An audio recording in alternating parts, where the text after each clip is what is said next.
오늘은 살짝쿵 심한 말이 입에서 나갈지도 모르지만 뭐라고 해야 될까요? 달달하게 들린다고 해야 되나? 버몬트님의 욕은? 어떤 이야기가 될지 바로 출발을 해보도록 하겠습니다. 네, 반갑습니다. 안녕하세요, 버몬트님. 네, 안녕하세요.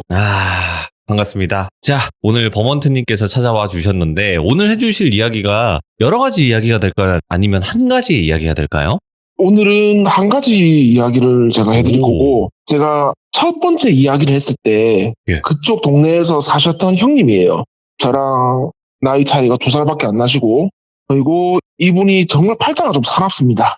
그래서 이분에 관련된 이야기를 제가 오늘 해보겠습니다. 이야, 그럼 좀 살짝 현실 공포 이야기인가? 모르겠지만. 예, 오늘은 현실 공포가 될 것 같습니다. 오, 알겠습니다. 자, 그러면 바로 출발을 해보도록 할게요. 렛츠고!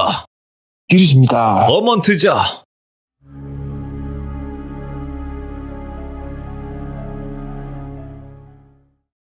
오늘 이야기는 아까 말씀드린 대로 좀 팔자가 사나운 우리 형님 이야기고, 첫 번째 이야기처럼 저희 아버님은 그쪽 세계분들과 친하신 케이스였지만은 이분은 아버님이 그쪽 세계분이셨어요.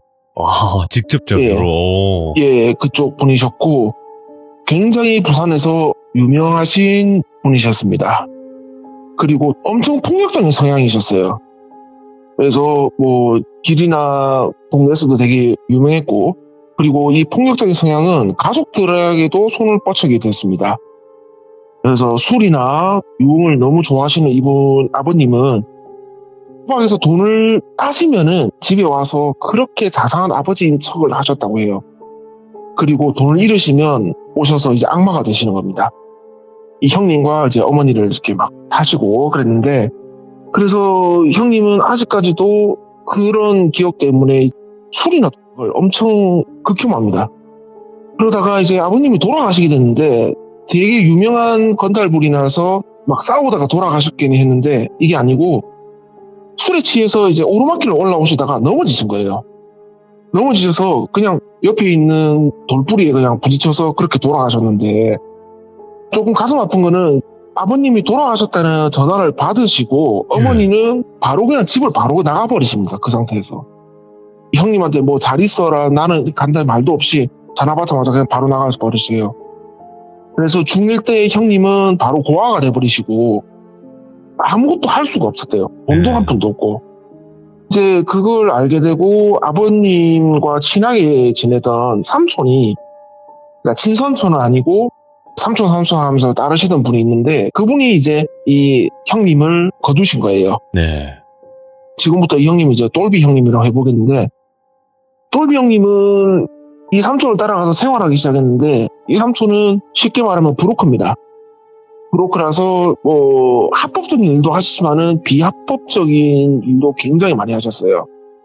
그래서 그쪽에서 더러운 일이라고 이 형님 표현을 하셨는데, 그런 일을 많이 보시다 보니까 어른이 되면은 아예 이쪽 사람들과 손절해야겠다 그 생각을 하면서 나는 빨리 어른이 돼야겠다 하며 그렇게 세월을 보내셨다고 해요. 그래서 브로커 삼촌의 심부름을 하면서 틈틈이 이제 검정고시를 준비를 하고 패스를 하셨다고 해요. 이 형님이 이제 공부는 되게 싫어하시는데 중졸로 살아가기가 너무 싫으셨다고 해요. 그래서 이제 검정고시를 패스를 하시고 군대도 다녀오시고 조금씩 돈도 모으시고 하다가 중고차 판매일을 배우기 시작하십니다. 그래서 이쪽 영업 쪽에서 자기도 모르는 재능을 발견하셨다고 해요. 이제 판매업을 하시면서 제가 듣기로는 차량을 80대 정도를 돌리셨다고 해요. 저는 이쪽 일은 잘 모르겠는데 아마 엄청 대단했다고 부산 전체에 이렇게 소문이 날 정도라고 했다고 합니다. 근데 통장에 이제 잔고도 되게 많이 쌓이고 돈도 많아지고 이러다 보니까 그렇게 자기가 토박이랑 술을 혐오를 했는데 조금씩 그쪽으로 손을 대기 시작하는 거예요. 아이고, 예. 그러니까 이 소문들 듣고 이 사람을 구렁텅이로 끌고 가려고 하는 사탄들이 점점 접근하기 시작합니다. 그래서 잠깐 지인이 어디 놀러 가자고 구경을 시켜준다고 데려고 간 곳이 하우스였어요. 그래서 그 사람은 도살장에 끌려온지도 모르고 내가 여기서 지인을 만들고 차를 팔아야겠다라는 생각을 하고 계속 부탁을 했답니다. 네. 근데 어느 순간에 수만 원 정도를 잃어버려요. 우리 똘비 형님이. 근데 이 정도 와버리면 스탑이 안 된다고 그러더라고요. 네. 그래서 자기가 가지고 있는 차키며 뭐며 전부 다 담보 잡혀서 이제 거기서 공지 돈을 빌리게 되고 결국에는 빨래질 당해서 수중에는 300만 원밖에 안 남아버려요. 다 털렸네. 예, 싹 다 털립니다. 예. 그래서 나는 진짜 이제 죽어야지. 그렇게 아버지 보고 극혐했는데 내가 똑같은 길을 가는구나 이렇게 했는데 너무 죽기는 억울했대요. 그 당시에. 그래서 딱 기억나는 분이 이제 삼촌, 자기를 도와주신. 그래서 10년이 넘게 연락 안 하다가 한번 해버립니다. 삼촌에게 연락을 했는데 되게 오랜만에 하고 자기를 면박 주면 어떡하지 걱정을 되게 하셨는데 일단은 삼촌이 되게 반갑게 전화를 받으셨대요. 예. 야, 이놈의 자식 뭐하고 살다가 이제 전화하냐 이러면서 굉장히 반갑게 맞아주셨답니다. 그래서 자기는 도박에 빠져서 다 털리고 중고차 업도 해고를 당했다고 해요. 그쪽이랑 이렇게 연관이 되니까. 그래서 삼촌 저 이제 완전 개털입니다. 이런 식으로 푸념을 막 늘어놓았다고 합니다. 그러니까 삼촌이 그래 임마 돈 좀 있을 때 조심해야지. 지금 어디 지낼 때는 있냐. 근데 다행히 우리 똘비 형님은 돈이 조금 있을 때 아파트를 전세를 받아놓은 게 하나 있었다고 해요. 그래서 그러면은 돈벌이가 필요해서 내한테 전화한 거다 맞지? 이러니까 이제 예 삼촌 한 번만 살려주십시오 이렇게 하셨다고 합니다. 그래 며칠만 있어봐라 내가 한번 알아봐 줄게. 삼촌은 그렇게 말씀하시고 전화를 끊으셨고 며칠 지나서 우리 똘비 형님은 삼촌하고 식사사를 한번 하셔요. 식사사를 하시는데 이런저런 이야기를 나누다가 삼촌이 문을 띄웠답니다. 그래 네가 아파트가 있다고? 예 삼촌. 그래 혹시 여자랑 사냐? 그러니까 아니요 여친은 없습니다. 아 그래?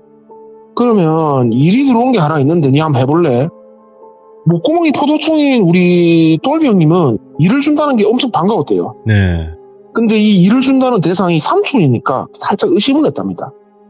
그래서 삼촌 진짜 일 주시는 건 감사한데 혹시 불법적인 일은 아닙니까?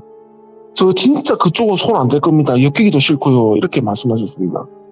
그러니까 삼촌이 그래 네 맘 다 알지 다 알고 그래 불법적인 일은 아닌데 이렇게 말씀을 흐리시더랍니다. 그러니까 이제 삼촌 불법 아닌데 왜 그런 말을 흐리십니까? 이러니까 불법적인 일은 아니다. 근데 네가 사람 하나랑 같이 있으면 살면 된다. 며칠 있다가 이 사람이 입국을 할 건데 네가 공항에 마중 나가서부터가 일이 시작이고 1년 정도 한국에 있을 거라고 하는데 식비랑 금방 어디 놀러 가고 싶다 구경하고 싶다 그러면은 뭐 네가 데리고 가면 된다. 오. 그 대신 한 달에 내가 니한테 1,000만 원씩 입금을 해줄 거랍니다. 한 달에 1,000만 원씩. 그래서 네가 생활하면서 금마한테 뭐 사주고 먹이고 하는 거 빼고는 전부 다 네 돈이다. 괜찮나? 이렇게 된 겁니다. 그러니까 형님은 깜짝 놀란 거예요. 아니 1,000만 원요? 아니 삼촌 이거 진짜 더러운 일 아니죠? 이러니까 그래 금마랑 생활만 하면 된다 같이. 근데 그 자석하고 절대 엮이지 마라. 이거 무슨 말입니까? 그러니까 친하게 지내는 척만 하고 가깝게 지내지 말라는 겁니다. 뭐야 이거. 그리고 네 아는 사람 친구 뭐 주위 지인 절대 걔한테 소개시켜 주지 마라. 무조건 니랑 걔만 사는 거다. 알겠지? 이렇게 된 겁니다. 그래서 불법적인 것도 아니고 왜 이렇게 조심을 시키나 했지만은 삼촌의 표정이 너무 좀 무서웠다고 해요. 그 당시에. 흘려들으면 안 되겠다 생각하고 그래도 이 페이가 너무 크니까 일을 맡아보겠다고 그렇게 얘기를 했답니다. 그러니까 삼촌이 그래 일은 아까 말한 것처럼 공항에서 픽업할 때부터 시작이고 이거는 시작하면 절대 도중에 그만둘 수 없다. 그리고 일이 끝나는 건 그러면 출국할 때까지다. 진짜 할 수 있겠지. 다시 묻더랍니다. 예 삼촌 제가 지금 찬밥 도움밥 갈 때가 아닙니다. 그래 알았다. 그러면 금마 공항에서 픽업하고 내한테 전화하고 내 사무실로 데리고 온나 이렇게 된 겁니다. 그래서 우리 똘비 형님은 며칠 있다가 이제 약속된 시간과 날짜에 공항에 가서 삼촌 인력사무소 피켓을 들고 기다렸다고 합니다. 근데 게이트에서 아무리 기다려도 안 나와요. 시간이 슬슬 됐는데 하던 중에 누가 옆에서 똑똑똑똑 치는 겁니다. 돌아보니까 혹시 똘비십니까? 이렇게 말을 걸어놓았답니다. 그래서 예, 제가 똘비입니다 하고 보니까 키는 한 170 조금 넘고 얼굴이 흔히 말하는 꽃미남형이었다고 합니다. 굉장히 잘생겼다고 해요. 그리고 체격은 약간 마른 체요. 그래서 예, 반갑습니다 서로 인사를 했는데 자기 소개를 하는데 저는 제이슨이라고 합니다. 이렇게 소개를 했다고 합니다. 명호네. 예. 네, 이제 영문 이름을 쓰는 사람인데 그래서 이 사람이 외국에 살다 왔나 싶어서 예, 저는 똘비고 이렇게 서로 소개를 하고 소개를 받았는데 생각했던 외모가 너무 틀려서 조금 놀랬다고 해요.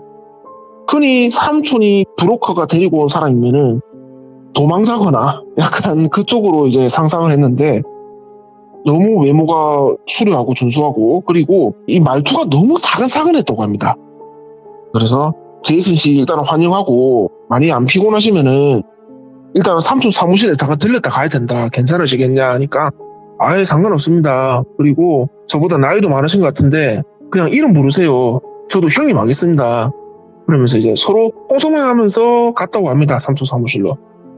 사무실로 가니까 삼촌이 기다렸다고 하고 우리 제이슨 환영한다 그러고 앞으로 한국에서 쓸 대포폰을 제이슨한테 줬다고 그래요. 네. 그래서 제이슨은 대포폰을 받고 우리 똘비 형님 집으로 갑니다. 그래서 똘비 형님이 앞으로 편하게 지내고 뭐 필요한 거 있으면 자기한테 얘기하면 되고 근데 우리가 규칙이 어디를 가고 싶거나 외출하면 꼭 나와 동행해야 된다. 혹시 그 규칙을 들으셨냐 이러니까 형님 저도 한국 오기 전에 그 정도는 다 들어서 알고 있어요. 저 앞으로 좀 잘 챙겨주세요 형님 이러면서 굉장히 싹싹하게 부침성 있게 그런 식으로 말을 하더라는 겁니다. 그래서 우리 똘비 형님은 이 사람은 전혀 사고를 칠 것 같지도 않고 앞으로 나는 참 쉽게 돈 벌 수 있겠구나 좀 기대를 좀 했다고 합니다. 그리고 매달 1,000만 원씩 받을 생각에 제이슨이 구세주처럼 보였다고 해요. 그 당시에는. 제이슨과 생활은 되게 평범했다고 합니다. 뭐 집에 있다가 어디 가고 싶다 그러면 구경시켜주고 그리고 PC방도 가고 싶다 그러면 데리고 와주고 아니면 배달시켜 먹고 이런 식으로 친동생처럼 지냈는데 PC방 가면 조금 불편한 점이 제이슨은 한국에서 계정을 만들 수가 없다고 그래요. 근데 나중에 생각해 봤을 때 외국인이라도 우리 SNS 계정으로 만들 수가 있는데 네. 왜 이게 안 됐는지 조금 의문이긴 했답니다. 뭐 근데 그 당시에 그런 거는 별로 상관이 없었다고 그래요. 솔직히 우리 똘비 형도 제이슨이랑 노는 게 굉장히 즐거웠다고 합니다. 그 당시에. 그래서 PC방도 가고 했는데 그 당시에 온라인 게임을 같이 하게 됐는데 똘비 형님이 이 게임을 되게 오래 하셨어요. 근데 이 게임 특징이 캐릭터가 강해져서 다른 유저를 피킹하는 그런 게임입니다. 뭔지 알겠네요. 예, 그런 건데 제이슨이 이걸 보더니 자기도 하고 싶어 하는 겁니다. 예. 막 유저를 죽이니까. 근데 다들 아시겠지만 이거는 처음부터 시작하려면 과금도 많이 해야 되고 레벨업 하면 시간 되게 길잖아요. 근데 이제 우리 똘비 형은 마치 게임도 지겨워지고 이러니까 자기 계정을 그냥 빌려줬다고 합니다. 그냥 내 계정으로 해라. 그날부터 제이슨은 집 밖에 나갈 생각 안 하고 게임만 했다고 합니다. 우리 똘비 형은 이제 좋아 죽는 겁니다. 돈이 굳는 거예요. 집 밖에 안 나가니까. 그때부터는 제이슨이 이제 천사로 보이기 시작했답니다. 그렇게 일상이 반복되고 어느 날 유튜브로 먹방을 보던 두 사람은 갑자기 족발이 급하게 땡겨졌어요. 그래서 밤 11시가 넘어서 두 사람은 이제 우리 부산에 족발이를 거리러 가면 이제 남포동에 있습니다. 그래서 차를 타고 남포동 족발집을 찾아가는데 외국인 관광객이 말을 거는 거예요. 근데 우리 똘비 형님은 영어를 전혀 못합니다. 근데 우리 제이슨이 이름값이라도 하듯이 너무 유창한 영어로 그 사람들한테 알려주는 거예요. 대충 들어보니까 어디 목적지 숙소를 찾아야 되는데 못 찾아서 엄청 시간이 지체됐다고 그런 얘기를 해준 겁니다. 그래서 이제 제이슨이 되게 자세하게 위치를 알려줬는데 갑자기 그런 생각이 든 거예요. 아니 제이슨이 길을 어떻게 알고 저걸 정확하게 알려주지? 그래서 물어본 거예요. 야 너 거기 어떻게 아냐? 그러니까 형 저 몇 년 전에 부산 한번 와봤어요. 그리고 저 사람 가는 데가 되게 흔한 데입니다. 막 그런 식으로 얘기를 하니까 솔직히 뭐 별 문제는 안 되잖아요. 그럴 수 있지. 그러면서 그날은 족발을 맛있게 먹었다고 합니다. 이렇게 소소한 일상이 계속되고 편하게 지내면 괜찮았겠지만 어쩔 수 없이 사건은 터져요. 우리 제이슨은 또 그날따라 시내에 놀러 가고 싶어 했다고 합니다. 우리 똘비 형은 제이슨이랑 시내 놀러 가는 걸 되게 좋아했어요. 왜 그러냐면은 제이슨은 얼굴도 잘생기고 이 말빨도 되게 좋고 그래서 여자분들과 즉석 만남을 주선해버리면 거의 100%랍니다. 그래서 그날도 기대를 하고 차를 막 몰고 이제 시내를 가기 시작해요. 근데 부산 사람들도 동의하실 거고 이 부산에서 운전해 보신 분들은 다 동의하실 건데 여기가 분노의 질주 그 자체입니다. 부산은. 로드레이지가 장난이 아니에요. 예. 길에서 끼어들기 깜빡이만 넣었다면 바로 욕부터 날라옵니다. 빡세긴 하더라고요, 근데 거기. 예. 또 웃긴 게 막상 시비가 붙으면 주먹 다짐은 또 안 해요. 서로 멱살 잡고 니 누구 니 어디 사나 이러다가 우리 이웃 아이가 이러면서 또 그냥 흐지부지 해버립니다. 예. 근데 그날은 좀 달랐어요. 이 사선을 왔다 갔다 하면서 시비가 딱 붙어버렸는데 이쪽은 4명이고 우리 똘비 형님이랑 제이슨 딱 2명밖에 없어요. 근데 4명이 딱 내리는데 얘들 딱 봐도 건달이더랍니다.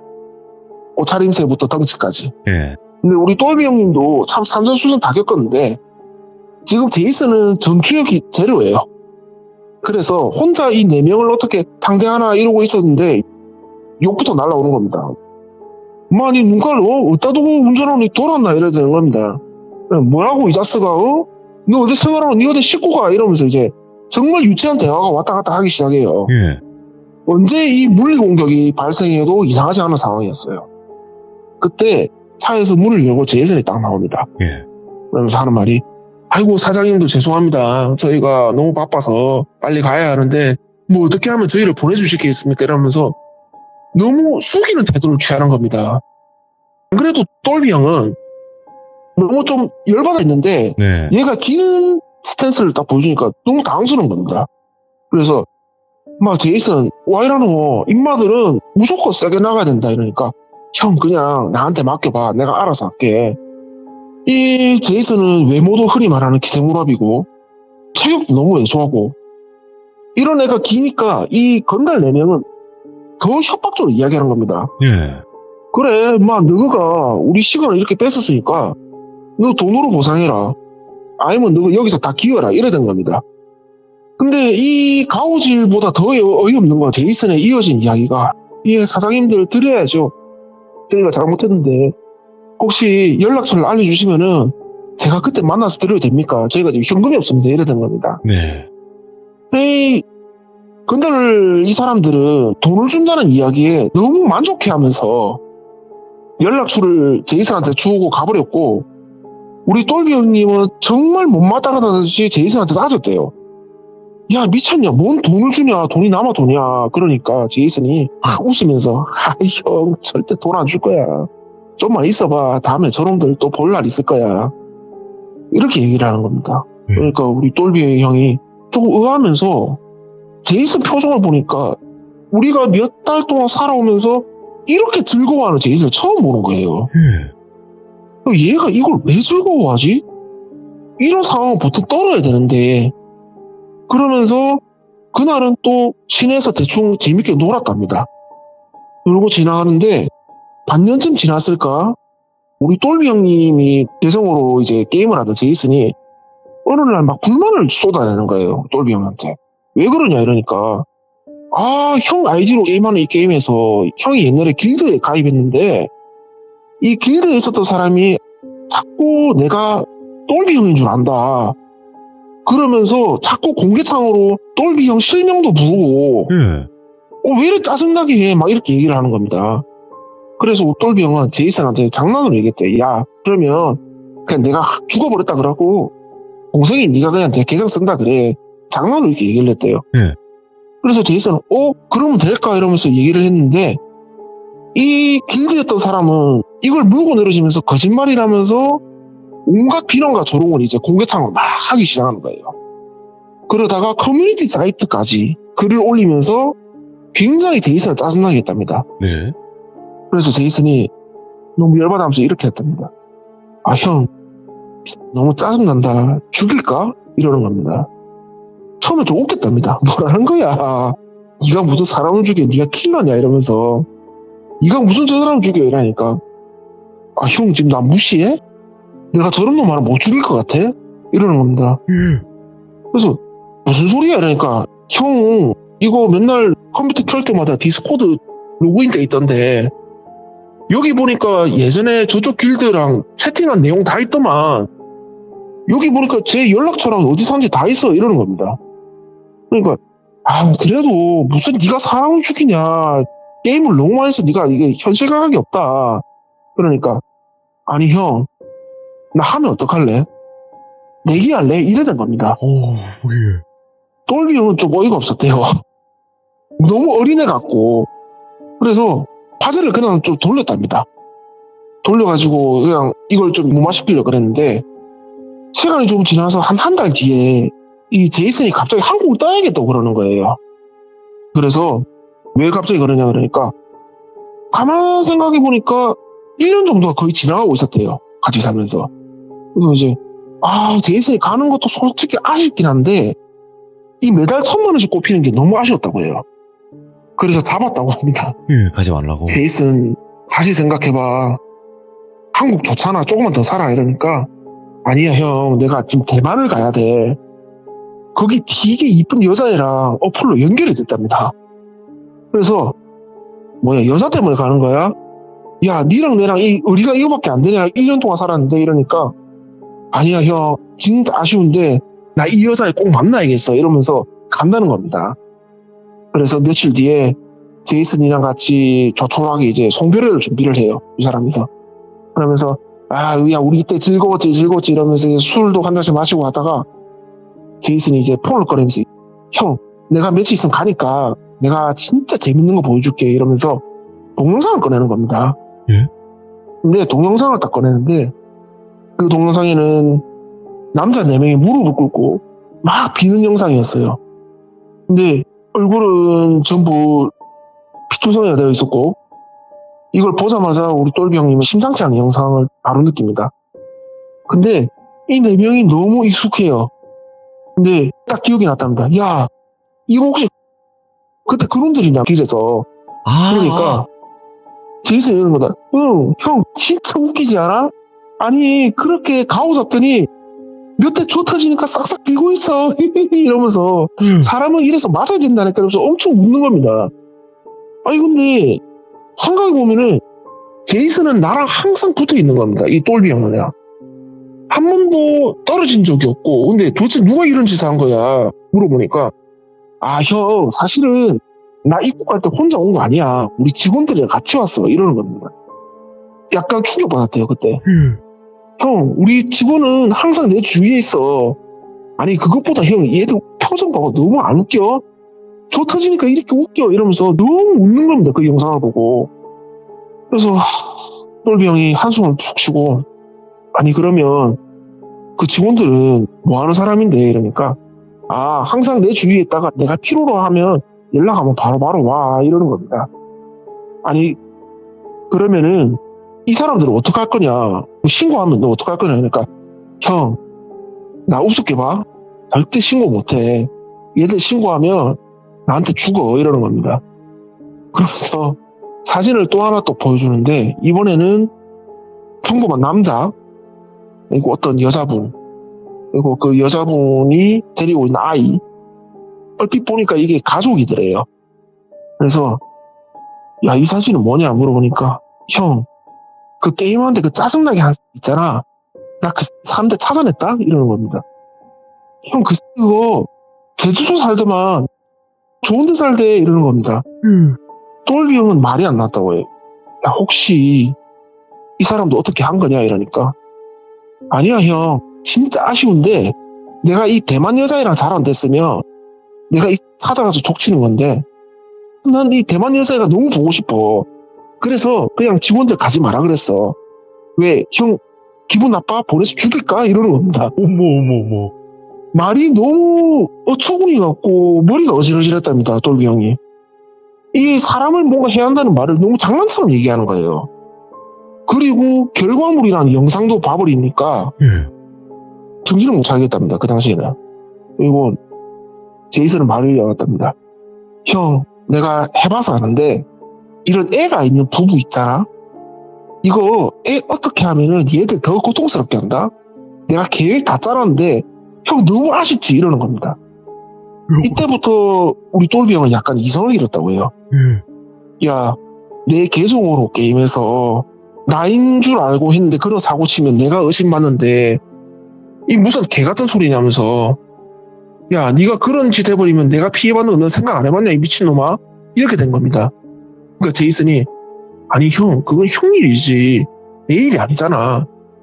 그리고 내가 왜 그런 거 신경 써야 돼? 그리고 형 미친놈아? 말갈아서 해 형. 나 좀 화나려고 해 이러는 겁니다. 야 제이슨 미친놈아 너야 한국 떠버리면 그만이지만 나는 어떻게 할 건데 생각이 있냐 없냐 이제 말이 계속 험해지는 겁니다. 그러니까 제이슨이 말투가 싹 바뀌면서 말 계속 시하네 이러는 겁니다. 예. 그러면서 어이 똘사장 말을 같이 하지 말라. 형님은 내가 누군지 모르겠지만 나는 형님에 대해서 다 알고 있어. 아니야 이러는 겁니다. 갑자기 연변 말투를 꺼내는 거예요 제이슨이. 근데 평소랑 이 말투를 쓸 때 표정은 너무 살벌했답니다. 그리고 이 동영상까지 떠오르면서 내가 이 형을 더 자극했다가 나도 뭔가 보복을 당할 것 같아가지고 일단 좀 진정을 했답니다. 근데 제이슨은 뜻밖의 말하는 게 형 진짜 왜 그래 우리 친하게 지냈잖아 좀 있으면 헤어진대 나 미워하지마 형 이러면서 애교를 부리는 겁니다. 또 얘가 온도차가 너무 왔다 갔다 하는 거예요 패턴 자체가. 그래서 우리 똘비 형은 이런 무슨 사이코 같은 놈을 내가 만났냐 진짜 대충 잘해줬다가 빨리 보내버리겠다고 생각이 들었다고 합니다. 그래서 똘비 형은 이 제이슨이 간다고 하는 그날 동안 이 며칠이 정말 발을방석이었다고 해요. 예. 면전에서는 잘해줘야지 기분 거스르게 하면 뭔 짓을 할지 모르지. 그러면서 하루하루 시간이 지나다가 결국은 제이슨이 출국한다고 하는 날이 와버려요. 너무 좋았답니다. 1,000만 원을 모으고 이제 필요가 없대요. 그래서 마지막으로 예의상 그래 제이슨 내가 너 공항까지 데려다 줄게 이러니까 아니야 형 나 직원들하고 같이 가기로 했어. 그냥 형 여기서 우리 빠이빠이 하자 이러면서 참 천진난만하게 그렇게 마지막 인사를 하고 가버렸대요. 네. 드디어 이놈이 갔구나. 나는 해방이다. 진짜 두 분 다시 마주치지 말자 하면서 삼촌한테 전화를 했다고 합니다. 삼촌 지금 제이슨 갔다. 삼촌 저 할 말이 좀 있는데 사무실로 가면 되냐 이러니까 삼촌 오라고 했답니다. 네. 그래서 가니까 삼촌이지. 야 그래 제이슨이랑 잘 지냈어? 그러니까 삼촌 아니 그놈 이러면서 그동안 있었던 말을 싹 다 이야기를 해요. 그러니까 삼촌이 내가 그래서 절대 그놈이랑 엮이지 말랬잖아. 계정을 왜 알려줘 바보야 이래 된 겁니다. 그러니까 이제 이 똘비 형은 그런 겁니다. 아니 삼촌 이런 놈이랑 미리 알려줘야죠. 도대체 그놈 뭐하는 놈이냐고 조폭이냐고 이렇게 얘기를 물어본 겁니다. 그치 정체가 궁금해. 그러니까 삼촌이 이야기를 해줍니다. 자기도 제이슨을 알게 된 거는 5년 전이라고 해요. 그때도 더 어두운 쪽 브로커 일을 도와줬는데 그때는 이제 우리 삼촌이 있고 그리고 일을 받아오는 조직이 있다고 합니다. 이 조직이 있고 여기에 주로 돈을 주면서 일을 시키는 어느 중견 회사급의 회장님이 한 명 계신다고 합니다. 네. 그래서 이 세 명이 이제 삼촌, 우리 조직 두목 이제 박 사장, 그리고 김 회장 이렇게 세 명이 있어요. 세 명이서 이렇게 브로커 일을 서로 왔다 갔다 하면서 이렇게 하셨는데 그날은 술자리를 가졌다고 합니다. 세 명이서. 그래서 우리 삼촌이 술자리에 갔는데 그날 처음 본 거예요. 박 사장 옆에 있는 우리 제이슨을. 정말 스마트해 보는 외모고 이쪽 일이랑 전혀 어울리지 않는 분위기여서 두목 박 사장한테 우리 삼촌이 물어봤다고 합니다. 저 네. 친구 뭐 하는 친구냐? 처음 보는 친구다 하니까 박 사장이 우리 요 안에서 회계 업무를 보는 친구다. 대학도 되게 외국이 유명한 데 나오고 몇 개 국어도 하고 되게 똘똘한 놈이다. 그래서 우리 요 회장님한테 이제 인사도 시킬까 하면 데리고 나와봤다. 이렇게 얘기를 하는 거예요. 근데 문제는 그날 이제 김 회장 이 사람이 평소에 박 사장님한테 굉장히 불만이 많았는가 봅니다. 그래서 술이 좀 취하니까 술주정을 부렸다고 해요. 마, 박 사장아. 시키면 시키는 대로 하지. 네가 오야지가. 내가 오다 따다 내리면 니는 그냥 닥치고 처해라고. 내가 사장 부르니까 니도 사장인 줄 아나? 이러면서 머리에 술을 쫙 부어버린답니다. 근데 우리 박 사장님도 어쩔 수 없이 자기가 오다 받는 위에 사람이니까 참았다고 해요. 조금 지나쳐 보이긴 하지만 삼촌도 어떻게 할 수가 없었는데 그때 제이슨이 나섰다고 합니다. 아유, 회장님 왜 이러세요? 조금만 참으십시오 하는데 쫙 소리가 나요. 제이슨이 생글생글하게 웃으면서 말렸는데 돌아온 거는 귀싸대기가 날라옵니다. 한 10대를 맞았다고 해요, 제이슨이. 예. 그러면서 야, 이 X한 놈이 어디 어른들 일하는데 껴드노? 많이 돌았나? 이러면서 박 사장처럼 얼굴에 술을 막 부어버렸다고 합니다. 제이슨 얼굴에. 근데 제이슨의 얼굴 하나에 찡그러지지 않고 그 생글생글한 웃음을 지으면서 막 사과를 했다고 합니다. 아, 회장님 죄송합니다 하면서. 다행히 그날 술자리는 딱 거기서 별 문제가 더 이상 안 나고 우리 회장님은 집으로 가버리시고 이 제이슨, 박 사장, 삼촌 3명이서 술을 조금 더 마셨다고 그래요. 그래서 제이슨이 그럽니다. 사장님 저거 완전 인간 쓰레기네요. 죽일까요? 이러는 겁니다. 순간 박 사장이랑 삼촌은 어이가 없었다고 합니다. 나이도 한참 어린 놈이 지금 중견기업 회장을 갖다 죽인다는 말을 하니까 그래서 둘이서 막 비웃었다고 합니다. 야, 니 술 취했냐면서 이때 맞았으니까 이 정신이 돌았냐? 네가 무슨 수로 그런 짓을 하냐? 쓸데없는 소리 하지 말고 막 집에 가라 이래 된 겁니다. 그러니까 여기서 때를 쓰는 거예요, 이 제이슨이. 아니, 이 사장님 좀 무시하는 거예요? 진짜 하면 어떡할 건데요? 아, 사장님 얘기할래요? 이래 된 겁니다. 박 사장이랑 우리 삼촌은 진짜 개소리 하지 마라, 한마디 하면 진짜 때린다 이런 식으로 하고 대충 흘려버렸다고 해요, 그날도. 시간이 지나서 우리 김 회장님 아들이 결혼을 합니다. 그리고 이 회장님 아들이 유럽으로 신혼여행을 떠나는데 이 아드님이랑 며느리가 공항에서 내려서 우리 가이드 만났어요 라고는 연락을 마지막으로 사라져버려요. 예. 며칠 지나서야 이제 우리 김 회장이 뭔가 사태가 심상치 않은 거를 생각하고 이 박 사장님하고 삼촌한테 연락이 왔습니다. 찾아달라고. 돈이 얼마나 들어오니까 우리 아들 찾아라 이렇게 된 겁니다. 삼촌도 이때까지 일해왔던 이 인맥과 정보를 총동원해도 안 되니까 직접 그 유럽 도시까지 간 거예요. 와. 가서 이 아들 내외를 찾았는데 정말 쉽지 않았는데 딱 한 달 만에 이 두 사람을 찾았어요. 찾았는데 어느 허름한 집에 이 두 사람이 있었는데 그 두 사람은 좀 많이 맞았어요. 그래서 거의 폐인이 되어 있었고 이게 상당생활 병원 치료를 받아야 정상생활을 할 수 있을지 없을지가 의문이었다고 합니다. 상태가 너무 안 좋아서. 근데 다행히 몸에 수술 자국은 없었다고 해요. 그래서 한국으로 이 두 사람을 데리고 오고 박 사장하고 삼촌이 이야기를 나눴답니다. 이렇게 됐다. 이거 뭔 큰일이야 이러는데 옆에 듣고 있던 제이슨이 그게 다가 아닌데? 이러는 겁니다. 넌 또 무슨 말이냐 지금 이 심각한데 이러니까 아니 그게 아니라고요. 그쪽 애들이 걔들 그런 식으로 일처리 안 하는데 이러는 겁니다. 삼촌이 너 좀 닥치고 꺼져라. 지금 머리 아프다. 저 그런 식으로 그냥 이해를 보냈는데 그날 밤에 김 회장한테 그 아들 내외가 치료를 하고 있는 병원에서 연락이 갔다고 합니다.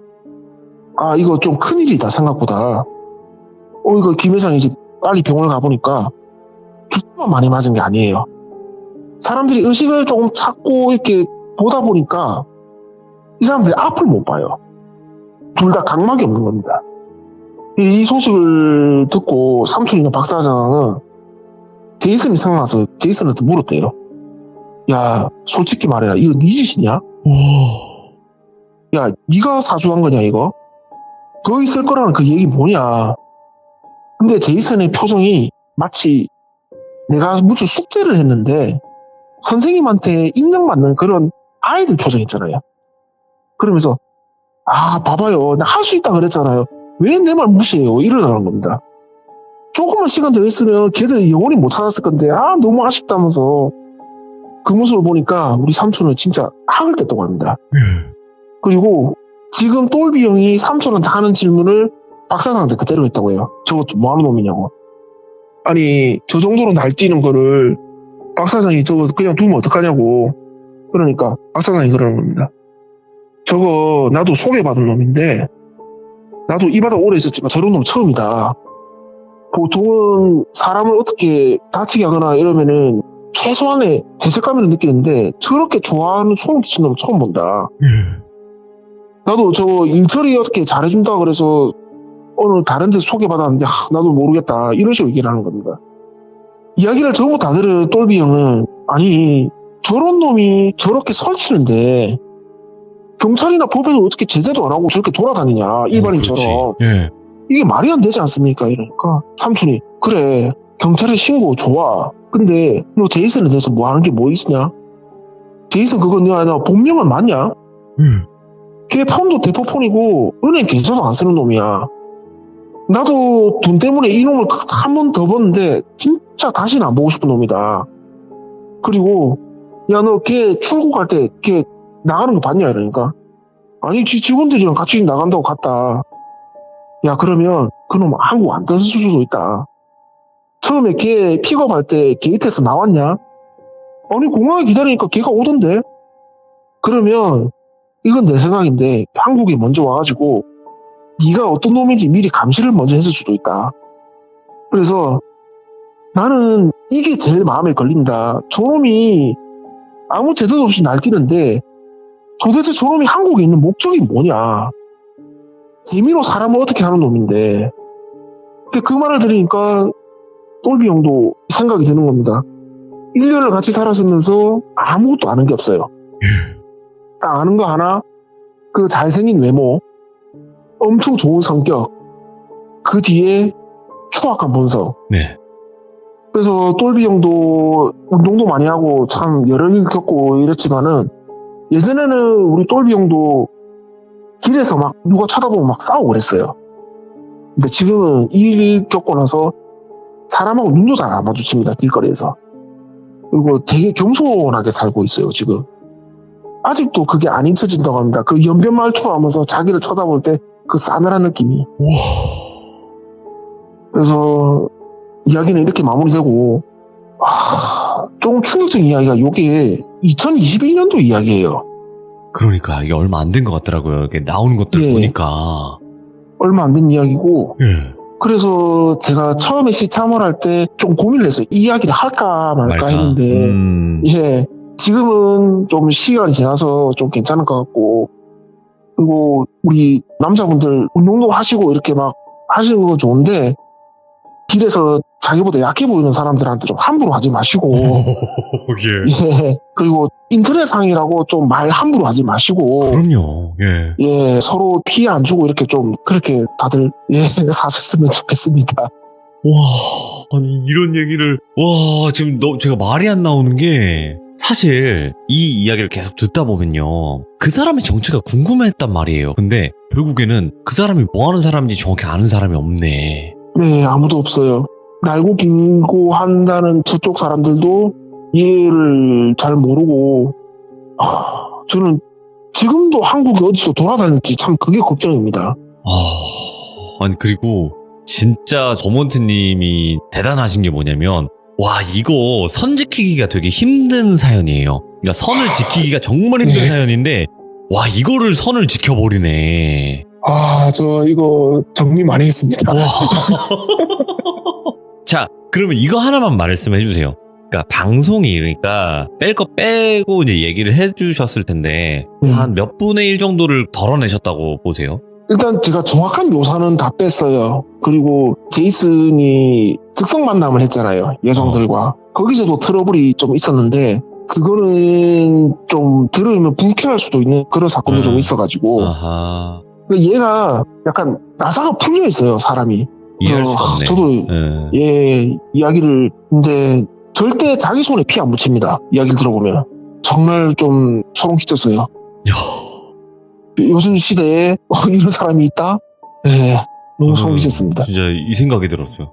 법 밖에 사는 사람들은 있구나, 확실히. 네, 있는 것 같아요. 그러니까 법이 무섭지 않은 거예요, 그 사람들은. 이런 얘기도 들었어요. 지금 수사 기술이랑 이 과학 수사가 엄청 많이 발전이 돼 있잖아요. 그거만큼 범죄자들의 기술도 발전이 계속된답니다. 아, 그렇겠죠. 피해서 이제 네. 달라지겠죠. 예, 그래서 뭐 주민등록증, 신분증 솔직히 믿을 수가 없대요. 아, 오늘 또 너무 좀 무거운 얘기 가지고 와서 그렇지 않았나 싶습니다. 아이고, 중간중간에 버몬트님이 연기를 하시잖아요, 사투리로. 네. 야, 근데 연기는 역시 사투리네. 진짜 무섭다. 오, 확실히 달라요. 제가 죽여드릴까요? 이렇게 얘기하는 거랑 죽일까요? 뭐 이렇게 뭐 하는 게 달라, 확실히. 오, 아, 진짜. 다행입니다. 아, 네, 아. 전달이 잘 됐으니까. 버몬트님, 지금 저 조금 뭔가 손이 좀 떨리는데, 아무튼 오늘 이야기 너무너무 잘 해주셔서 감사드리고요. 많이 걸러내주셔서 또 감사드립니다. 고맙습니다. 아이고, 재밌게 들어주셔서 감사합니다. 네, 너무너무 고맙습니다. 감사합니다. 네, 수고하셨습니다. 네.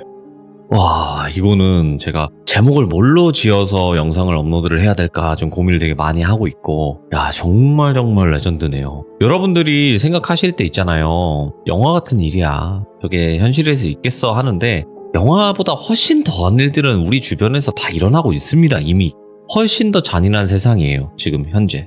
근데 이렇게 법 밖에 사는 사람들이 있다. 정말 법이 하나도 무섭지 않은 이런 사람들도 존재한다라는 걸 버몬트님께서 많이 걸러서 이야기를 해주신 거라고 저는 생각을 하거든요. 그래서 항시 조심하시고, 아까 말씀하신 것처럼 말 함부로, 그리고 사람 간의 시비 함부로 붙지 않는 그런 일들이 여러분들께도 좋을 것 같습니다. 이 어둠의 세계 이야기는 정말 무섭네요. 시청해주신 모든 분들 감사드립니다. 고맙습니다. 말을 해보도록 할게요. 네, 여보세요? 오랜만입니다. 네, 오랜만입니다. 이야, 역시나 이 좋은 목소리. 헬 선생님 아니십니까? 아, 아닙니다. 언제나 부담되기도 하지만 오늘은 조금 더 새로운 느낌인 것 같기는 해요.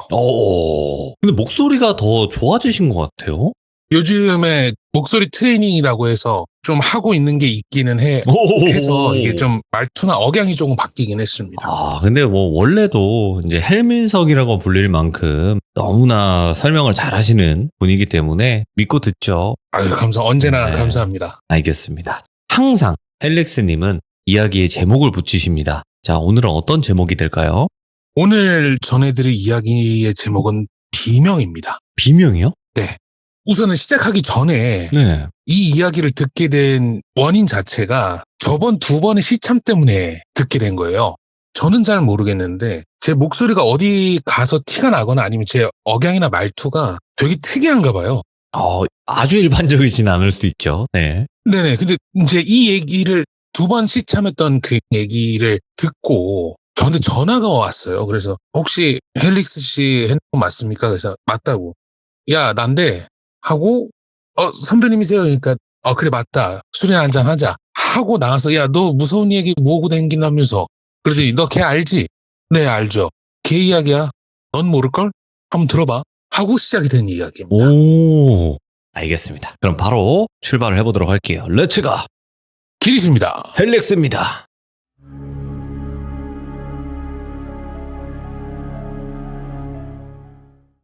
언제나 시참할 때마다 긴장을 하고 있는 비방 전문 헬릭스입니다. 사전에 보통은 어느 정도의 내용 조율이라든지 이거를 진행을 하게 되는데 이번은 정말 거짓말 하나 안 보태고 그냥 제목만 탁 타이틀만 던져주고 시참한다고만 얘기를 했었던 이야기이기도 합니다. 그래서 믿고 듣죠. 우연찮게 학교 선배하고 제가 이제 통화를 하게 돼서 술자리를 가지게 되면서 제 학교 동기에 대한 얘기를 듣게 됩니다. 타이밍상 이제 저는 군대를 좀 일찍 갔고 그 친구는 군대를 좀 늦게 가서 그다지 잘 아는 친구는 아니었어요. 그냥 인기 있고 요즘 친구들 말로 얘기하면 인싸 중에 인싸인 애들. 어딜 가나 잘 어울리고 사람들한테 인기 많고 스타일 좋고 유머 감각 좋은 그런 친구였지만 커리큘럼이 좀 많이 다르고 저는 또 그런 친구들을 그때 당시엔 별로 좋아하지 않아서 존재는 하지만 누군지 잘 모르는 네. 제 동기에 대한 이야기입니다. 이제 학기 초 저는 이제 과대표를 했었어요. 1학년 때 과대표를 했었는데 동기에는 그냥 평범하게 지내다가 인기가 좋아진 케이스였는데 제 이야기를 초창기에 들어보셨던 분들은 아마 아실 텐데 제 전공이 병원 쪽에 관련돼 있는 전공이에요. 그래서 학생들이 제약회사나 뭐 보험회사 아니면은 뭐 화장품 회사 같은데 네. 이런 이제 실질적으로 화학과 의학이 필요한 회사에 제법 졸업하고 나서 취업도 많이 했지만 학생 때 알바도 많이 했습니다. 근데 이 친구가 그렇게까지 이제 돈에 쪼들리는 친구는 아니었는데 워낙 외향적인 친구라서 1학년 때 제약회사 실험실에서 아르바이트를 하기 시작했어요. 근데 이 친구의 특징을 간단히 말씀드리면 처음에 말씀드렸던 것처럼 적극적이고 사교적이고 어디에서나 인기가 좋고 누구도 다 반기고 그리고 유머 감각도 좋고 인기도 많은데 다만 이 친구가 눈이 살짝 풀려 있어요. 풀려 있다라는 얘기가 약간의 멍 때리는 그런 중간중간 타이밍이 좀 있었던 친구인데 잘 알지는 못했지만 일과 학업을 병행을 하기에 힘들기 때문에 그랬겠다라고 이제 다들 그렇게 생각하고 대수롭지 않게 넘어갔겠죠. 이때 얘기가 2000년도 초반 때 이야기입니다. 세기 말 90년도가 끝나고 밀레니엄이 시작이 됐지만 20세기의 잔재가 남아있는 그때 이제 질풍노도의 시기였는데 이제 학기 초와 다르게 이제 생활에 어느 정도 윤택해지기 시작을 하는 거죠. 일도 하지만 공부도 하고 다만 이제 당시로는 벌기 힘든 돈을 벌기 시작하니까 학교 생활이 계속 지속이 되는데 어느 순간 이 친구가 점점점 학교 생활이 뜸해지기 시작합니다. 잘 아시겠지만 아마 그때 당시 대학교를 다니셨던 분들은 다 아실 거예요. 스마트폰 없습니다. 카톡 없습니다. 공지사항 있으면 매직으로 전지에다가 모든 내용을 다 적어서 엘리베이터 앞이나 기둥 앞이나 학과 사무실에 붙여서 얘기를 하던 시절이었고요. 참고로 그때 당시에 디스라는 담배가 1,500원인가 그랬습니다. 그렇기 때문에 진짜 옛날 옛적이겠죠. 학교 생활도 뜸해지고 이제 학사에 점점점 관심이 없어지는 게 보이는 거예요. 결석도 생기고 술자리도 잘 없고.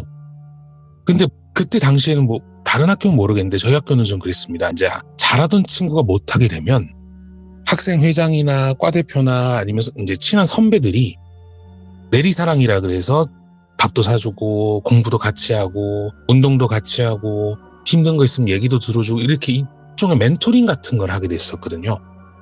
들어보니까 특별한 가정사가 있거나 가족사가 있는 것도 아니고 몸이 아프거나 건강상의 이유가 있는 것도 아니고 다만 잠을 좀 잘 못 자고 만성 피로가 있다라는 얘기를 듣게 됩니다. 뭐 그 친구의 생활 패턴은 학생회장이든 뭐 주변에 이미 다 알려진 바였기 때문에 크게 문제는 하지 않고 다만 학교에서 할 수 있는 일이라든지 이런 거를 최대한 좀 줄이고 개인적인 시간을 가질 수 있도록 하면서 여기서 판돈이 좀 들어가죠. 지금은 모르겠습니다. 그때 당시에는 흔하던 일이라고 생각을 해요. 장학금을 받을 수 있게 해주겠다라고 학생회장이 제의를 합니다. 일을 좀 줄여라. 일을 좀 줄인 대신 우리가 등록금을 어느 정도 케어를 해주겠다. 근데 정중하게 거절을 했대요. 그래도 일하는 게 재밌고 학교 생활하는 것도 재밌는데 단순히 컨디션 부재입니다. 라고 얘기하니 뭐 강제력이나 구속력을 갖고 있는 사람들이 아니기 때문에 그냥 알겠다 하고 이제 넘어갔죠. 그러더니 이제 학생회장이 이렇게 얘기를 합니다. 학생회장하고 자기 동기들하고 친한 사람들을 모아놓고 담배를 한 대 피면서 얘기를 하는데 야, 저 눈깔이 좀 풀렸는데? 관심이 없는 것 같기는 한데 전형적인 무관심의 패턴이야. 쟤네는 우리한테 관심이 없어. 돈도 관심이 없는 것 같아. 눈깔이 풀렸으니까 한번 주의 깊게 한번 봐봐봐 라고 얘기를 했답니다. 근데 이제 눈이 풀렸다고 해서 뭐 한 사람의 개인적인 의견이 그 사람에 대한 모든 걸 설명할 수 없듯이 그리고 또 학생들이 뒤를 캘 수 있는 게 아니잖아요. 그 친구에 대한 뒤를 캘 수 있는 그런 것도 아니니까.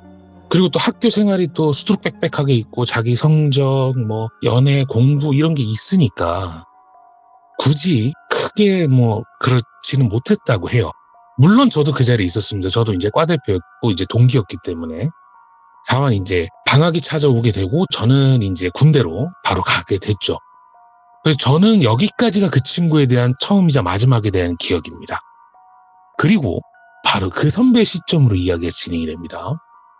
이제 잘 아시겠지만 학기가 시작이 되면 큰 변화가 있는데 그중에 남자 같은 경우는 남학생은 거취 문제가 굉장히 큰 화두가 돼요.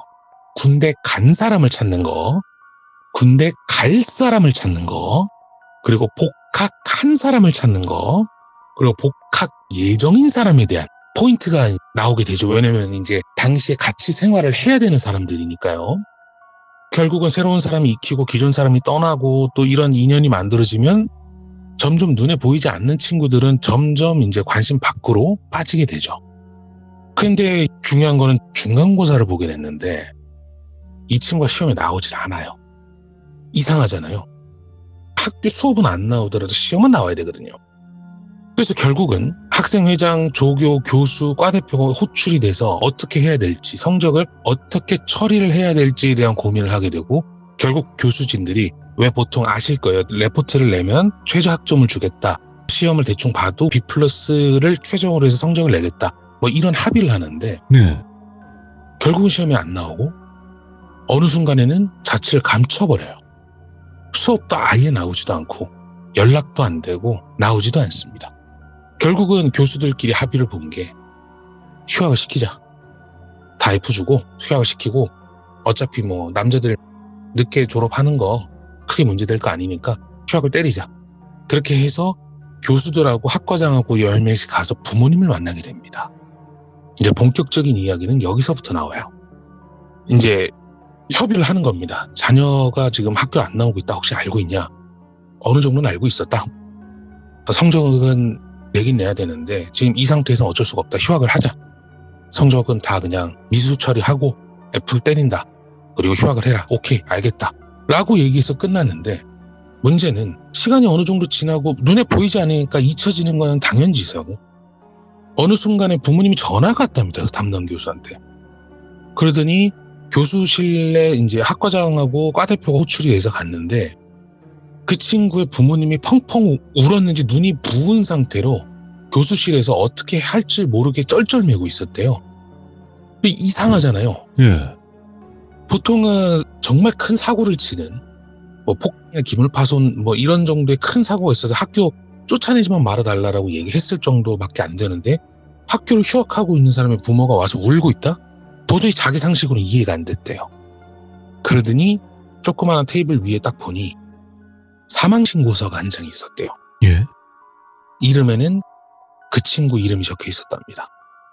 아, 갔구나.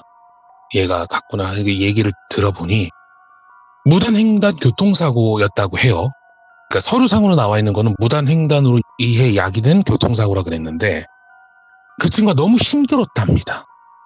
뭐가 힘드냐라고 얘기했더니 잠을 제대로 못 자고 만성 피로가 있는 것까지는 부모님도 금방 눈치를 채죠. 어떤 부모도 다 마찬가지일 겁니다. 근데 계속 귀에서 비명 소리가 들린대요. 그래서 그 소리 때문에 잠을 못 잔대요. 그러니까 이 친구가 잠을 못 자니까 컨디션이 망가지고 육체와 정신의 부조화가 일어나고 결국은 헛소리도 좀 했다가 일도 못 나가고 집에서 우리가 흔히 아는 귀신 들린 사람의 전형적인 모습을 보여주더니 결국은 거의 반혼수 상태 아니면 뭐 목류병 환자처럼 터벅터벅 길을 걷다 도로로 나가서 달리는 트럭에 치여서 그렇게 갔다고 합니다. 아마 불면증을 좀 알아보신 분이나 그것 때문에 치료를 받고 계신 분들은 알 거예요. 잠을 못 자는 상태에서 사람이 얼마나 예민해지고 그럼요. 얼마나 사람이 피폐해질 수 있는지는 아마 직간접적으로 잘 아실 겁니다. 그런 사유로 이제 세상을 하시겠다고 했는데 이게 어찌 보면 학교 입장에서 단순한 문제죠. 사망을 했기 때문에 퇴학 처리를 하겠다. 근데 이제 부모님한테 물어봤대요. 원래 그러면 안 되는데 교수가 이제 자리를 잠깐 비우고 조교하고 동기하고 뭐 선배들이 있는데 저기 어머님 아버님 저 혹시 저희가 그때 뭐 이러저러해서 찾아가서 좀 많이 달래기도 하고 했었는데 무슨 일이 있었는지 혹시 말씀해 주실 수 있나요? 라고 얘기하니까 그때 당시에는 조금 거절을 하셨대요. 그렇죠. 아들 죽은 얘기를 친인척이라든지 당사자도 아닌데 또는 뭐 우리가 아는 목사님 뭐 스님 그런 걸 초월할 수 있는 관계에 있는 사람이 아닌 사람한테 또 아들뻘 되는 사람들이 물어보니까 하고 싶지가 않잖아요. 누가 하고 싶겠습니까? 근데 이제 교수가 그 얘기를 물어봤대요. 혹시 이러이러한 일이 있었는데 예전에 그때 막 밥도 사주고 술도 사주고 막 했었는데 애가 그때 당시에서부터 상태가 그렇게 좋진 않았다. 솔직하게 말씀드리면. 뭐 종교가 불교인 걸로 알고 있는데 혹시 그쪽 부분에 있어서 혹시 문제가 있는 게 아니냐. 사실은 하고 어머님은 가슴이 아파서 말 못하겠다고 얘기하고 가시고 교수하고 아버님하고 간단하게 이제 약주 한잔 하셨나 봐요. 그러면서 얘기를 하는 게 휴학비에 대한 처리가 끝난 타이밍이었답니다. 그 얼마 지나지 않아서 아들이 잠을 못 자고 가위에 늘리고 귀를 막고 울고불고 난리를 쳤다고 해요. 네, 부모님은 당시에는 그렇게 생각했답니다. 어린 나이에 빠른 사회생활을 하고 학업과 일을 병행하는 거에 대한 스트레스 때문에 그랬다라고 생각을 하고 최대한 좋은 거 많이 먹이고 필요할 때 쉴 수 있게 물심양면으로 도왔는데 증상은 나아지지가 않았대요. 그러던 어느 날 부모님이 똑같은 꿈을 꾸게 됐답니다. 돌아가신, 그러니까 그 친구의 부모님의 할아버지, 네. 내외분이 무뚝뚝하게 서 있었대요. 두 분이서 그냥 차렷 자세로 서서 뭐 그런 시그니처 뭐 이런 게 아무것도 없었답니다. 뭐 경고를 한다든지 무슨 뭐 암시를 준다든지 말을 한다든지 소리를 한다든지 행동을 아무것도 없이 그냥 무표정하게 서 있었는데 그 꿈이 계속 반복이 되는데 유일하게 달라지는 게 하나가 있었대요. 처음에는 우리 구한말 때 시골에서 입는 한복같이 생긴 한복 아닌 우리가 역사서에서나 보는 서민의 옷 같은 삼배옷 같은 거 있잖아요. 네. 그런 옷을 입고 계신데 점점점 옷이 남루하게 변해지고 옷이 해지더랍니다. 그거 외에는 아무것도 변하는 게 없었대요. 너무나 이상해서 혹시 뭐 제사가 필요한가, 혹시 뭐 옷이라도 더 태워드려야 되나 싶은 생각에 전에 가서 불공을 드리는 와중에 기도를 하고 불공 드리고 뭐 제사도 지내고 조상님들 옷 하라고 뭐 그런 게 있대요. 저는 이제 자세히는 모르겠지만 조상들을 위해서 옷이나 지전을 태우는 그런 행사가 있다고 하는데 네. 그걸 다 하고 이제 어느 순간에 불공을 드리는데 젊은 스님 한 분이 오셔서 나지막히 이렇게 얘기하더랍니다. 시주님, 굵은 가지가 하나 시들어가고 있습니다. 네? 하고 그때 당시 불공을 드리던 부모님이 그렇게 얘기하셨대요. 혹시 생활하시면서 비명소리는 듣지 못하셨는지요? 라고 얘기하셨대요. 예. 그런 이상 현상은 없었습니다. 라고 얘기하니까 나무아미타불, 나무아미타불 하시면서 호련히 사라지셨대요. 예. 근데 이제 그 스님의 그런 일종의 암시나 그런 깊은 뜻을 헤아릴 틈이 없었대요. 꿈에서는 그 부모님의 할아버지죠. 할아버지가 계속 옷이 남루해지고 해지고 더러워지고 아무리 정성을 들이고 제사를 지내고 기도를 해도 나아지는 건 없고 그래서 결국은 큰 스님한테 갔다고 합니다. 그래서 부모님을 딱 보자마자 한다는 말씀이 어쩜 살아있는 게 그리 신기하다. 아이고 그러셨대요. 그러니까 부모님이 발끈한 거예요. 자기 자식은 아픈 거는 다 알고 있었고 오. 본인의 할아버지 할머니는 옷이 그렇게 해지고 있고 그러니까 순간 우라가 치밀고 속된 말로 빡이 쳐서 그게 말이냐 방구냐 그러면 내 새끼가 죽어야 됐냐 무슨 말을 그따위로 하시냐. 원래 보통 종교 시설에서 이런 식의 표현을 하진 않잖아요. 그 정도로 너무 경로를 했었대요. 편의상 그 친구 이름을 돌비라 하겠습니다. 그 자녀분 이름이 돌비군이라고 들었는데 지금 데리고 오시라고. 그래서 어머님은 계속 절에서 불공을 드리고 아버님이 자식 목덜미를 자꾸 끌고 온 겁니다. 그래, 돌비군 뭘 잘못했는지 알겠는가? 아무 질문 없이 그냥 딱 한마디 하셨대요. 근데 아니요, 저는 죽을 죄를 짓지 않았습니다. 그래, 죽을 죄는 아닐지 모르지. 하지만 작은 죄가 모이면 커지기 마련이라네. 그 말씀 한마디 딱 하시는데 돌비가 울면서 큰 스님 바지가랑이 잡고 빌면서 살려달라 그랬대요. 예. 그러면서 스님은 딱 한마디를 더 하시고 그냥 가십니다. 부처님께 용서를 구하지 말고 스스로를 벌하고 용서를 구하세요. 그뿐입니다. 그 뜻을 이해를 못했대요. 그 당시에 부모님도 그렇고 돌비도 그렇고 결국은 그게 진행이 되면서 정신과 육체의 부조화와 잠을 못 자고 그러면서 스스로가 무너지면서 그렇게 터벅터벅 도로를 걸어 나가서 사고를 당하신 겁니다. 근데 아마 제 나이 또래이시는 귀족님들은 아실 거예요. 이제 누군가를 떠나보내게 되면 네. 떠나보내고 나서 그 뒤처리가 상당히 머리가 아프고 복잡합니다. 뭐 흔히 얘기하는 재산 문제도 있을 거고. 근데 돌비는 어린 나이에 일찍 갔기 때문에 직장에다가 그거를 얘기를 해줘야 됐대요. 그래서 사망진단서를 가져가서 퇴사하게 하고, 그리고 이제 급여 정산이라든지 뭐 이런 거 이렇게 필요하잖아요. 소지품도 가져가야 되고. 근데 갑자기 회사에서 합의서하고 각서를 들이밀더래요. 예. 부모님은 멍해진 거예요.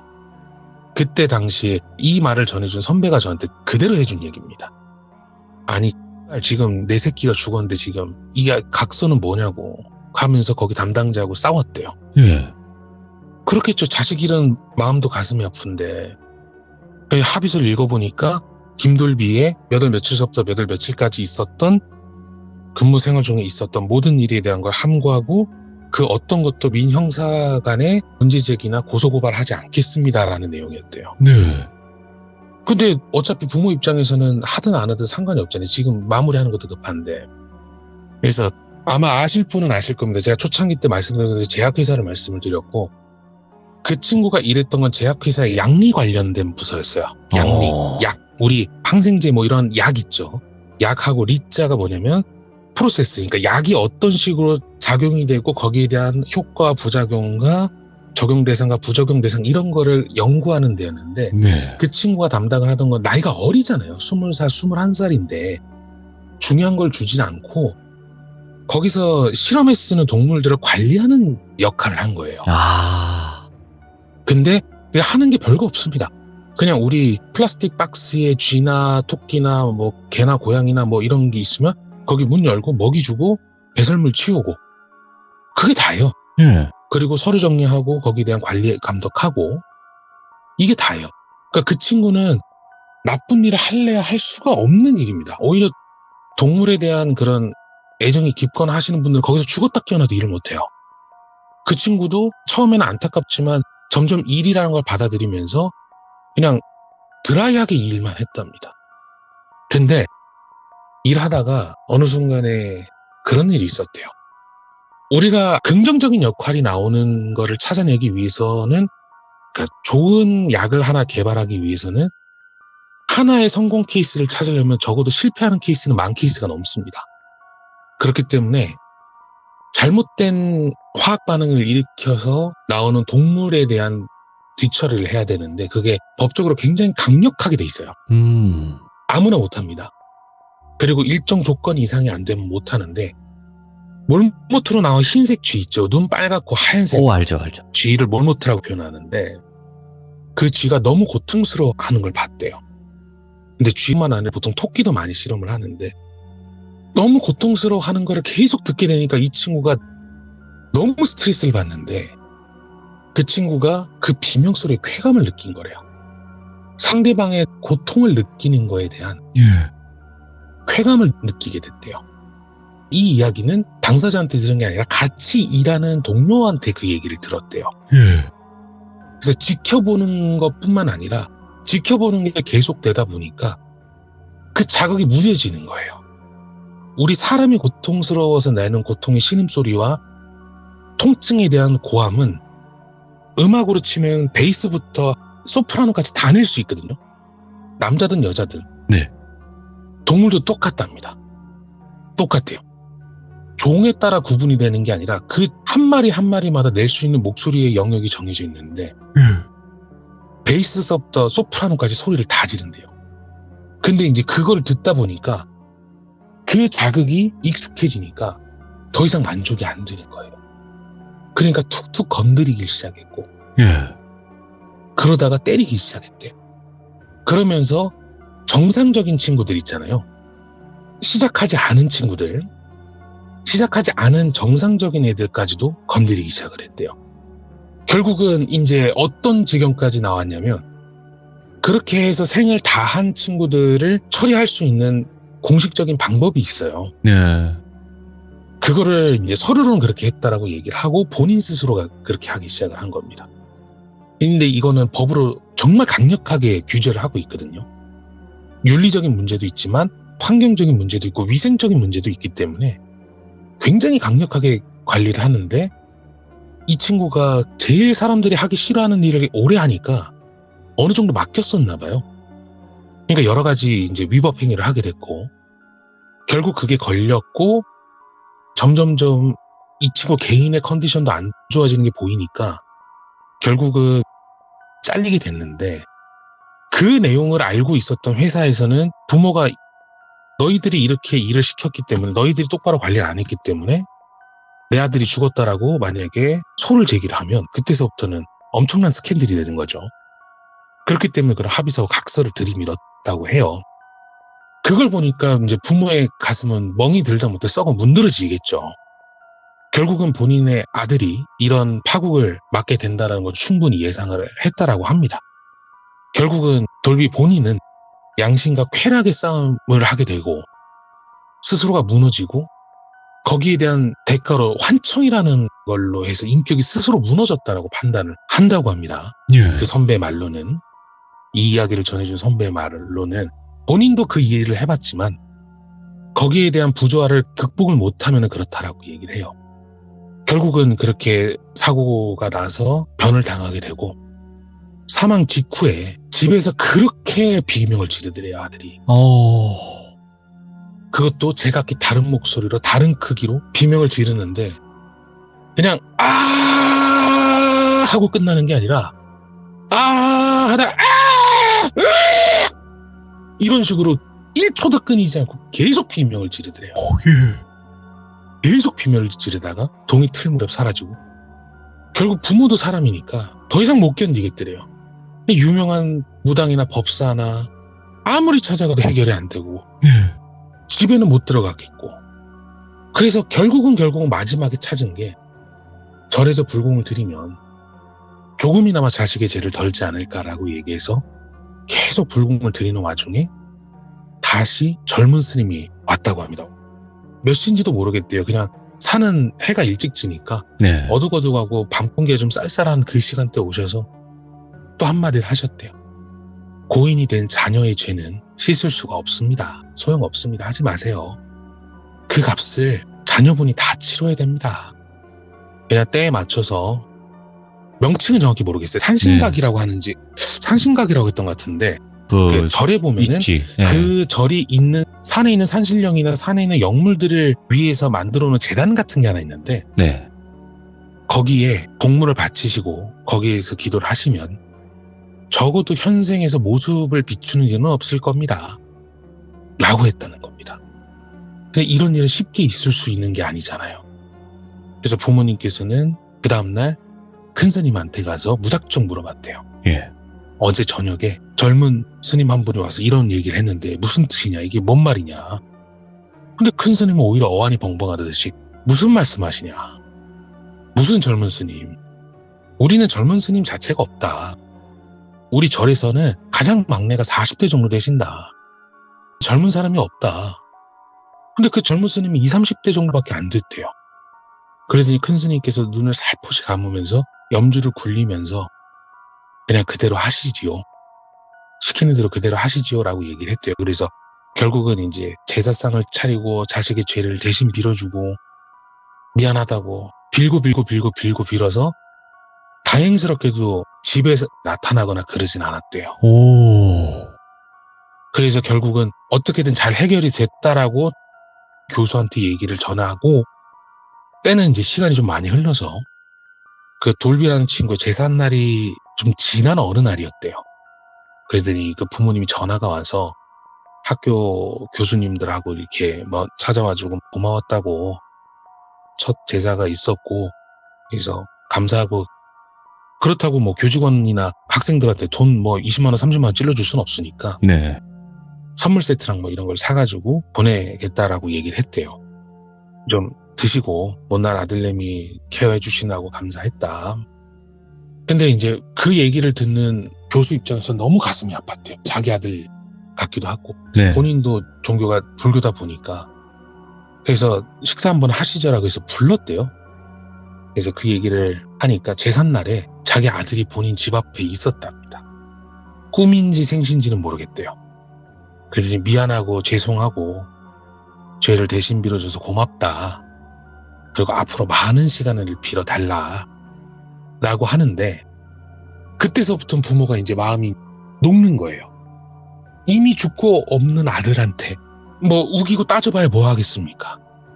그러니까 네가 만약에 저 세상에서라도 편한다라고 얘기를 하면 나는 만족한다. 그래, 우리가 잘 빌어주고 오랫동안 용서를 구할 테니까 걱정 말고 가라 라고 얘기하는데, 감사합니다 부모님 절 받으세요 하고 절을 딱 하고 일어서는데 가자 그러더래요. 네 가시죠 스님 하고 스님하고 아들하고 둘이서 이렇게 걸어가는데 뒤에 쥐랑 토끼랑 개 머리를 하고 있는 인형하고 같이 가더랍니다. 오. 그러더니 오늘이야, 오늘만이야, 용서를 많이 빌어야 될 거야 하고 스님이 어깨를 툭툭툭 쳐주면서 가더래요. 예. 그래서 이 이야기를 이걸 어떻게 해서 그래야 됩니까? 라고 얘기하니까 별거 없어. 제삿날 빼고는 364일을 그 친구가 괴롭혔던 모든 동물들이 냈던 비명소리를 똑같이 지르고 있을걸? 그 죄를 다 할 때까지? 예.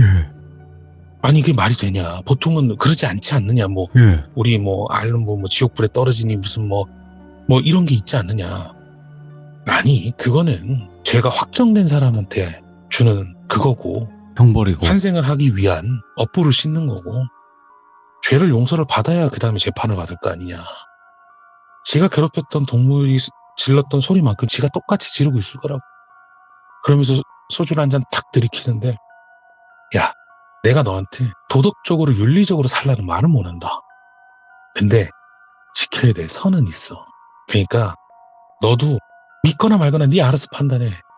근데 364일을 소리 지르고 싶으면은 그렇게 살아. 그래서 이 내용의 제목이 비명입니다. 이야. 왜 비명인지 알겠다, 이거. 누가 들어도 알겠네요, 이건. 364일을 소리를 질러야 된대요. 예. 본인의 목소리가 아니라 그 고통받았던 동물의 소리로. 야. 그래서 그 진짜. 얘기를 듣자마자 제가 머리가 지릿지릿하고 아프더라고요. 나도 야. 착하게 살았다는 말은 못하지만 이거는 죄짓고는 못 살겠다. 아니, 일단 또 그게 있어요. 지금 헬렉스님의 이야기를 쭉 들어보면서 느낀 게 뭐냐면, 그래요. 이렇게 따져보면 동물이나 사람이나 다 일단은 사는데 이유가 있다고 저는 생각을 하는데, 특히나 우리가 뭐 돼지나 뭐 소나 고기를 먹잖아요. 네네. 그리고 뭐 예를 들어서 동물 실험도 하고요. 근데 네. 이게 다 필요로 인해서, 그러니까 만약에 내가 이걸 섭취해서 먹고 살려고 하는 이런 거는 상관이 없다고 그랬어요. 네. 그래서 옛날에는 진짜 먹고 살려고 사냥을 했었잖아요. 맞습니다. 그리고 지금 실험 같은 경우에는 이제 약을 만들어야 되니까 실험을 하는 거고, 근데 그냥 그거의 목적이 아닌 말 그대로 재미로 살생을 한다거나 괴롭힌다거나 이런 거는 죗값을 치르는 것 같더라고요. 맞습니다. 그게 돌비님께서 말씀하셨던 내용 자체는 많이 알려져 있고 우리가 흔히들 아는 얘기인데, 네. 제 주변에서 그런 일이 있었다라는 내용 자체는 저는 잘 몰랐었는데, 그 이야기를 듣고 나서 주변 사람들한테 좀 물어보니까 제가 말씀드린 거는 항상 그렇지만 100분의 1도 표현을 안 했을 거예요. 그냥 괴롭혔다라는 말을 하나로 퉁친 거지. 네. 상상 외로 할 수 있는, 그러니까 인간이 얼마나 잔인해질 수 있냐라는 그런 철학적인 고찰을 할 수 있게 만들 정도로 굉장히 심하게 했다고 하더라고요. 그렇겠죠. 그러니까 여기 이제 네. 방송이니까 딱 걸러서 얘기를 해주신 거겠지만, 와, 많은 걸 또 느끼네요. 오늘 이야기에. 그리고 또 마지막에 그 스님. 도대체 어떤 식으로 표현을 했었어야 될까요, 우리가? 이게 오. 조상의 덕을 뺏어서 아마 후손들이 살아갈 수 있는 방법을 하나 만들어 주려고 했던 것 같긴 해요. 제 개인적인 판단으로. 그러니까 오시에 해진다라는 얘기 자체가 네. 아마 그런 의미이지 않았을까. 그래서 남은 다른 자손들을 살리려고 했던 그런 조상들의 희생이지 않을까라는 판단을 하긴 하는데, 그거는 그거고요.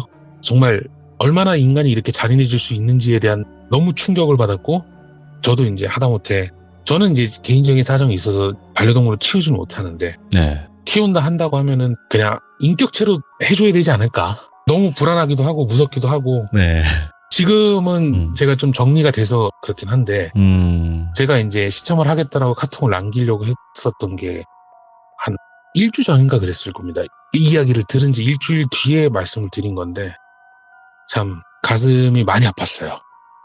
그냥 저는 이렇게 생각해요. 말 못하는 짐승 괴롭히진 말자. 우리가 잘해줄 순 없어도 괴롭히고 해하고 이러진 말자. 이거예요. 저도.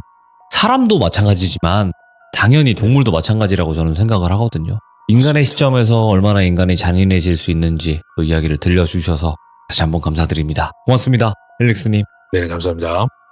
여러분들 이 이야기를 들으시면서 찔리는 분도 계실 거고요. 지금 현재 이제 동물을 그렇게 하고 계신 분들 분명히 계실 거라 생각해요. 왜냐면 사람이 많으니까요. 근데 설마 에이 그런 게 어딨겠어 하시는 분들 나중에 목숨이 다해서 경험을 해보시는 게 어떨까 생각하고요. 다시는 이런 일들이 좀 없었으면 좋겠습니다. 왜냐면 이분도 솔직히 어쩔 수 없이 업 때문에 그렇게 하는 거지만 그래도 한 마리 한 마리 갈 때마다 아이고 좋은데 가렴 이렇게 마음으로라도 빌어줬으면 이런 일은 없었을 거라고 저는 생각을 하거든요. 그거를 즐기고 재밌어하는 게 아니라. 그래서 이번 이야기는 또 많은 분들이 듣고 좀 느끼셨으면 좋겠다라는 생각을 합니다. 시청해주신 모든 분들 감사드립니다. 고맙습니다.